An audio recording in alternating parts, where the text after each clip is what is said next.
les années 80, 90, passé une dizaine, quinzaine d'années en tant que technicien son du Typical Congo. Alors, parle-toi avec eux. Ce que je peux dire, c'est que ce sont des résistants. Alors, quand je dis des résistants, bon, on parle du Kabolo Billy. Mais Billy n'aurait pas été, le Kabolo n'aurait pas été si à côté de Billy, il n'y avait pas Kabolo, et il n'y avait pas Yéyé.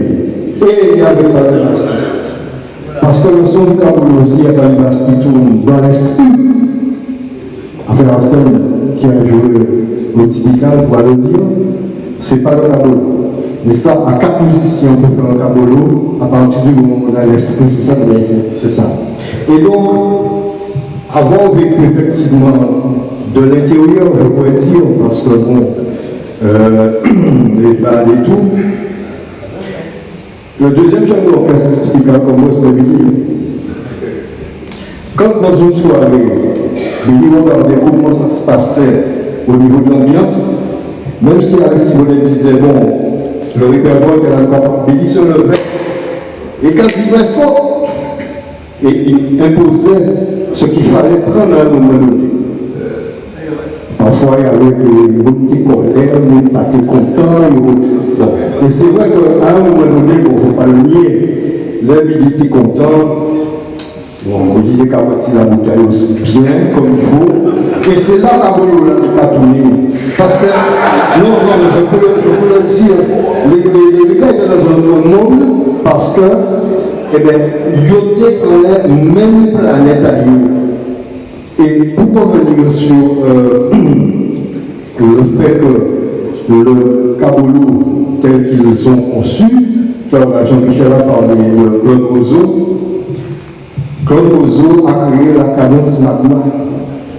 En 1976, quand il a souffert avec les égaux, la cadence magma, c'est Claude Ozo qui s'est inspiré, bien entendu, de ce que Billy, parce qu'on voulait avoir quoi à Bastel, notre identité. Et l'identité de Bastel, c'était la cadence avant tout, parce que quand on parle de cadence, Billy a démarré, c'était timbal gauche. Personnellement, mon premier instrument était à la batterie. Qui c'est que je vais voir? Billy à la timbale. Et jusqu'à la journée d'aujourd'hui, mais quand il y a des morceaux de Typical qui tournent, même en live, mais des fois quand le batteur m'autorise, je vais derrière la timbale et je joue ce que Billy faisait à l'époque. À savoir que c'était la musique de Typical Congo qui est devenue, je dirais, internationale. Donc, je remercie beaucoup Billy à cet âge-là. Que dire, il y a donné le contexte. Moi, je voudrais avant tout dire mon admiration pour ce monsieur. Typical, c'est. Comme il faut qu'on ait des affaires en Galles, janvier.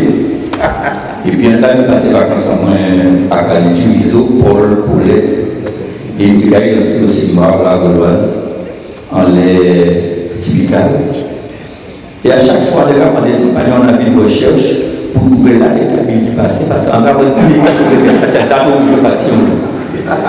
ce que je retiens, c'est, Eric a dit tout à l'heure, c'est important de le souligner, c'est la capacité qu'a eu une jeunesse dans les années 60, tant après Bastel, et puis particulièrement Bastel, de bousculer un petit peu la hiérarchie. Les grands orchestres commencent à disparaître sur le Pointe-à-Pitre, Caribe, Esperanza, Jeunesse plus ou moins, Faiblesse plus ou moins, etc. Mais sur la Bastel, effectivement, on entendra de moins en moins parler de Lotus, on entendra de moins en moins parler de Flamand, les Sylvestre, etc. Et on verra apparaître ces jeunes-là qui, finalement, vont prendre totalement leur place et qui, à l'origine, ne sont pas des orchestres, mais des petits groupes, et qui deviennent des orchestres à l'image des autres, et qui ont aussi un répertoire. Et dans le répertoire, il n'y a pas qu'un rythme. Tu danses de tout, tu trouves de tout à ce moment-là dans ces orchestres qui sont de vrais orchestres caribéens. Mais je tiens aussi à dire une chose, c'est que l'émergence de Typical et Glon, ça correspond aussi, à mon avis, à ce que je peux appeler pas les heures de gloire ou l'âge d'or de Bastel, mais c'est une ville de Bastel, une région bastelienne qui est luxuriante, où il y a des intellectuels, il y a des gens des associations qui ont une capacité d'organiser la jeunesse, de mobiliser. On pense au congrès, au colloque sur l'autonomie, le progrès social. On pense à toute cette floraison d'intellectuels bastériens. Et en même temps, et à côté, il y a une jeunesse qui, finalement, il y a prendre musique à tout ça, il y a intégrer en musique, il y a intégrer en sport, c'est la gauloise, c'est le cinéma, au championnat de la Guadeloupe sans perdre. Ça va avoir perdu en match, c'est Bastère avec Hirondelle, avec. C'est quelque chose de fantastique. Bastère, il y a à ce moment-là une lumière au la Guadeloupe. Et le message typical, voyez, des pêches, monter dans la ligne. Je crois que Bastère, à ce moment-là, est au sommet et dans la lune même de l'intelligence guadeloupéenne. Et je tiens à féliciter Lily et sa génération pour ça.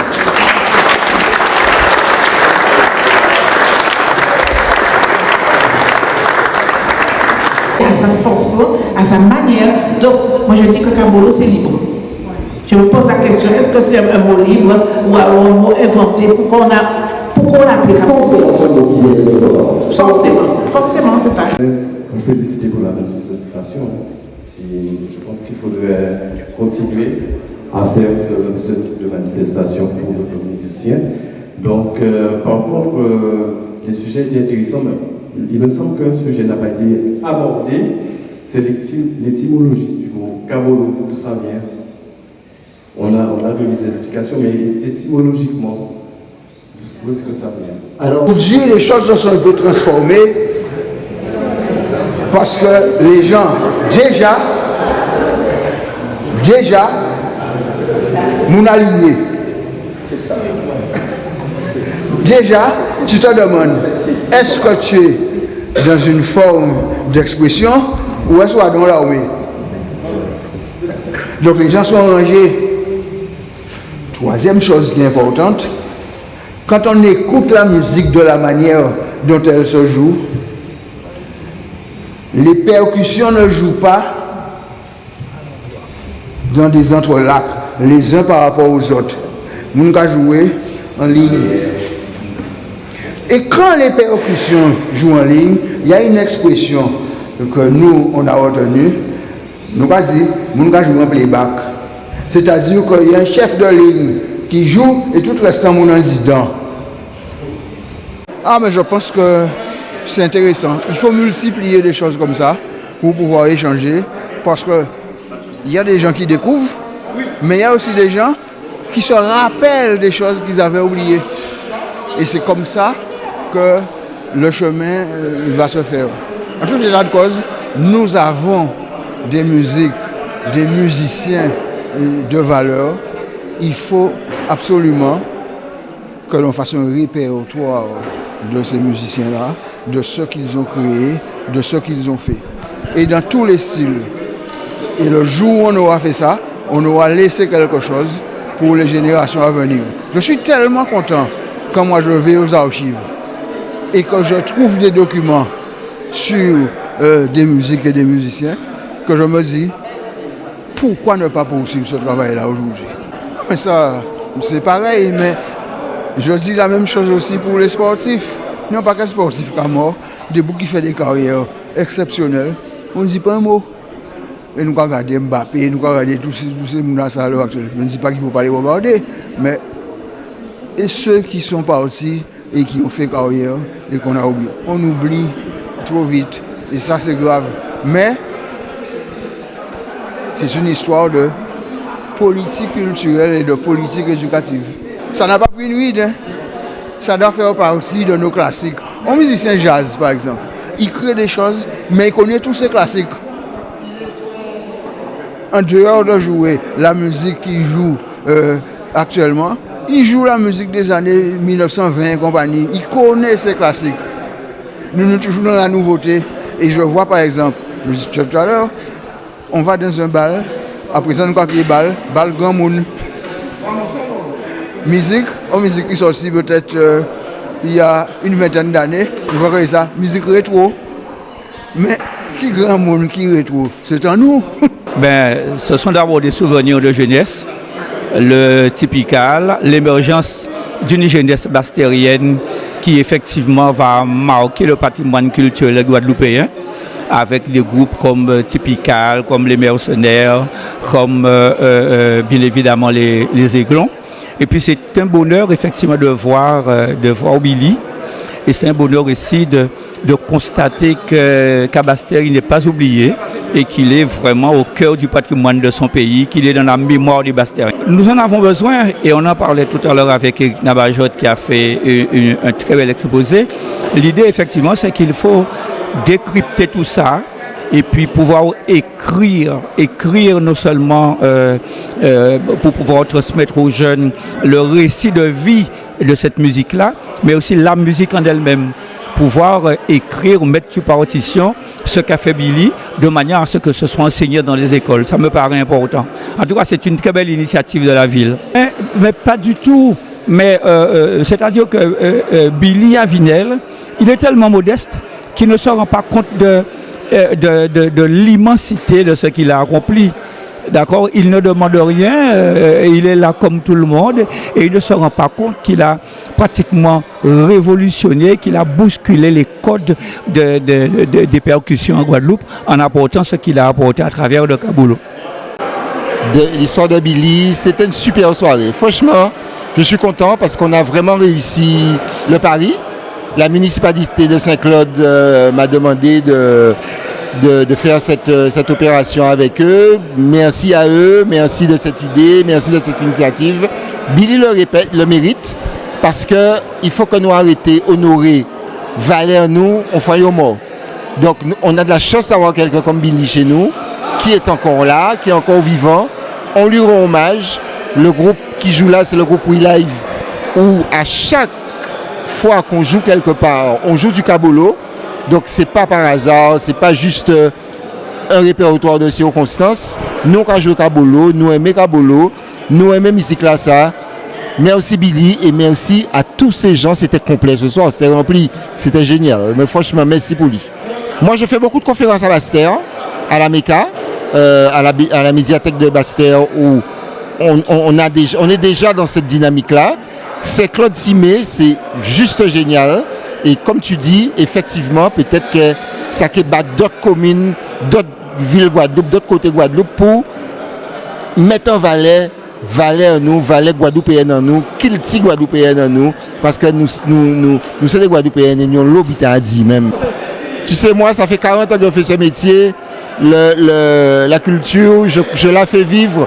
Après, je ne suis pas seul, je suis qu'un grain de sable. Si les médias décident de s'y mettre aussi, ce serait une excellente nouvelle pour moi.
We